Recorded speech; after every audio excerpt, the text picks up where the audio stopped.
ನಾವು ಮಾಡಿರೋದು ಕೋಲೋಕಾನ್ 2025 ಅಂತ.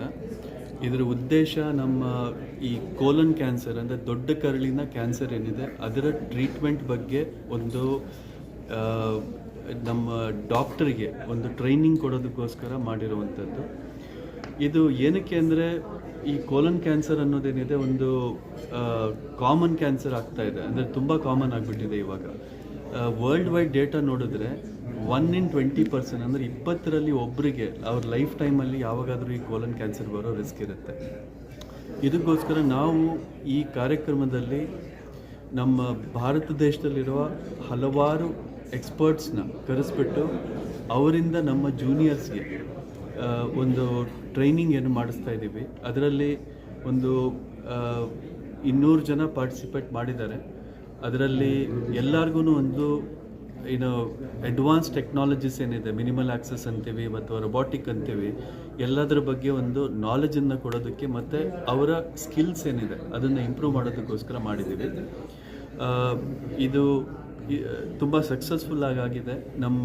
ಇದನ್ನು ಸಕ್ಸಸ್ ಮಾಡೋದಕ್ಕೆ ತುಂಬ ಜನ ಕಷ್ಟಪಟ್ಟಿದ್ದಾರೆ. ಇದರಲ್ಲಿ ಡಾಕ್ಟರ್ ಭರತ್ ಮತ್ತು ಡಾಕ್ಟರ್ ಶ್ರೀಕಾಂತ್ ನನ್ನ ಪಕ್ಕದಲ್ಲಿ ನಿಂತಿದ್ದಾರೆ. ಇವರು ಆರ್ಗನೈಸಿಂಗ್ ಸೆಕ್ರೆಟರಿ ಆಗಿ ಕೆಲಸ ಮಾಡಿದ್ದಾರೆ. ಇದರಲ್ಲಿ ನಾನು ಇದರ ಚೇರ್ಮನ್ ಆಗಿ ಇದನ್ನು ಓವರಾಲ್ ಗೈಡ್ ಮಾಡಿದ್ದೀನಿ.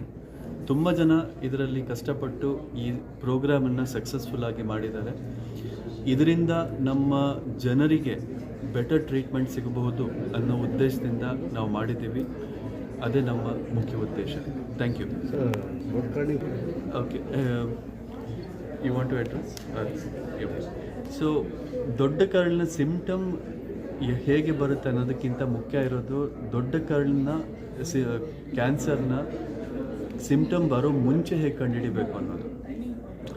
ಅದಕ್ಕೆ ಸ್ಕ್ರೀನಿಂಗ್ ಅಂತಾರೆ. ಸ್ಕ್ರೀನಿಂಗ್ ಈಗ ನಮ್ಮ ಇತ್ತೀಚೆಗೆ ಬಂದಿರೋ ಒಂದು ರಿಪೋರ್ಟ್ ಪ್ರಕಾರ 20 ವರ್ಷದಲ್ಲಿ ಒಂದು ಸಲ ಕೊಲೊನೋಸ್ಕೋಪಿ ಮಾಡಿಸಿದ್ರೆ ಸಾಕಾಗುತ್ತೆ. ಒಂದೇ ಒಂದು ಕೊಲೊನೋಸ್ಕೋಪಿ. 45 ವಯಸ್ಸಿನ ಮೇಲ್ಗಡೆ ಇರೋರು 20 ವರ್ಷದಲ್ಲಿ ಯಾವಾಗಾದ್ರೂ ಒಂದು ಸಲ, ಅಂದರೆ 45 ವಯಸ್ಸಿನಲ್ಲಿ ನೀವು ಮಾಡಿದ್ರೆ ಒಂದು ಸಲ, ಅದು 65ನೇ ವಯಸ್ಸುವರೆಗೂ ಸಾಕು ಅಂತ ಈಗ ರಿಪೋರ್ಟ್ಸ್ ಬಂದಿದೆ. ಸೊ ಅದು ಮುಖ್ಯ. ಈಗ ಅರ್ಲಿ ಡಯಾಗ್ನೋಸಿಸ್, ನೀವು ಫಸ್ಟ್ ಸಿಂಪ್ಟಮ್ ಹೇಗೆ ಕಂಡುಹಿಡಿಯೋದು ಅಂತ ಕೇಳಿದ್ರೆ, ಫಸ್ಟ್ ಸಿಂಪ್ಟಮ್ ಇದೆ ಬೆಸ್ಟು. ಅದಕ್ಕಿಂತ ಬೆಟರ್ ಅದು ಆಗಲಿಲ್ಲ, ಯಾರು ಮಾಡಿಸಿಲ್ಲ ಅನ್ನೋದಿದ್ದರೆ, ಫಸ್ಟು ಈಗ ಬ್ಲೀಡಿಂಗ್ ಯಾವಾಗಾದ್ರೂ ಒಂದು ಆಗುತ್ತೆ, ಮೋಷನಲ್ಲಿ ಬ್ಲಡ್ ಹೋಯ್ತು ಯಾವಾಗಾದರೂ, ಆವಾಗ ಫಸ್ಟ್ ಕೊಲೊನೋಸ್ಕೋಪಿ ಮಾಡಿಸಿ ಟೆಸ್ಟ್ಗೋಸ್ಕರ ಹೋಗೋದು ಒಂದು. ಅದಲ್ಲದೆ ಈ ಇನ್ನೊಂದು ನಾನು ನೋಡಿರೋದು ಹೇಗೆ ಅಂದರೆ, ಕೆಲವರಿಗೆ ಅನಿಮಿಯಾ ಇರುತ್ತೆ, ಅಂದರೆ ರಕ್ತ ಕಡಿಮೆ ಇರುತ್ತೆ ಬರೀ ಶರೀರದಲ್ಲಿ. ಯಾರೇ ಗಂಡಸರು ಅಥವಾ ಹೆಂಗಸರು, ಮೆನೋಪಾಸ್ ಆಗಿರೋ ಹೆಂಗಸರಲ್ಲಿ ರಕ್ತದ ಅಂಶ ಕಡಿಮೆ ಇದ್ದಲ್ಲಿ ಅವರು ಕೊಲೊನೋಸ್ಕೋಪಿ ಮತ್ತು ಎಂಡೋಸ್ಕೋಪಿ ಮಾಡಿಸ್ಕೊಳ್ಬೇಕು. ಯಾಕೆಂದರೆ ಇದು ಕ್ಯಾನ್ಸರ್ನ ಲಕ್ಷಣ ಆಗಿರಬಹುದು. ಅದು ತುಂಬ ಮುಖ್ಯ ಮಾಡಿಸೋದು. ಯಾಕೆಂದರೆ ಅದು ಮಿಸ್ ಆಗುತ್ತೆ. ತುಂಬ ಜನ ಅಯನ್ ಟ್ಯಾಬ್ಲೆಟ್ ತಿಂದ್ಕೊಂಡು, ಅಯನ್ ಇಂಜೆಕ್ಷನ್ ಹಾಕಿಸ್ಕೊಂಡು ಆ ಹಿಮೋಗ್ಲೋಬಿನ್ನ ಮೇಲ್ ಮಾಡಿಕೊಂಡು ಓಡಾಡ್ತಾ ಇರ್ತಾರೆ. ಅದು ತುಂಬ ಜನ ಡಾಕ್ಟರ್ಸು ಮಾಡಿಸೋದಿಲ್ಲ ಕೊಲೊನೋಸ್ಕೋಪಿ. ಅದರಲ್ಲೇ ತುಂಬ ಜನಕ್ಕೆ ಮಿಸ್ ಆಗುತ್ತೆ. ಇದು ತುಂಬ ಮುಖ್ಯ. ಎಷ್ಟಾಗ್ಬೋದು ಸರ್ ಅದು ಕಾಸ್ಟ್? ಯಾವುದು ಕೊಲೊನೋಸ್ಕೋಪಿ?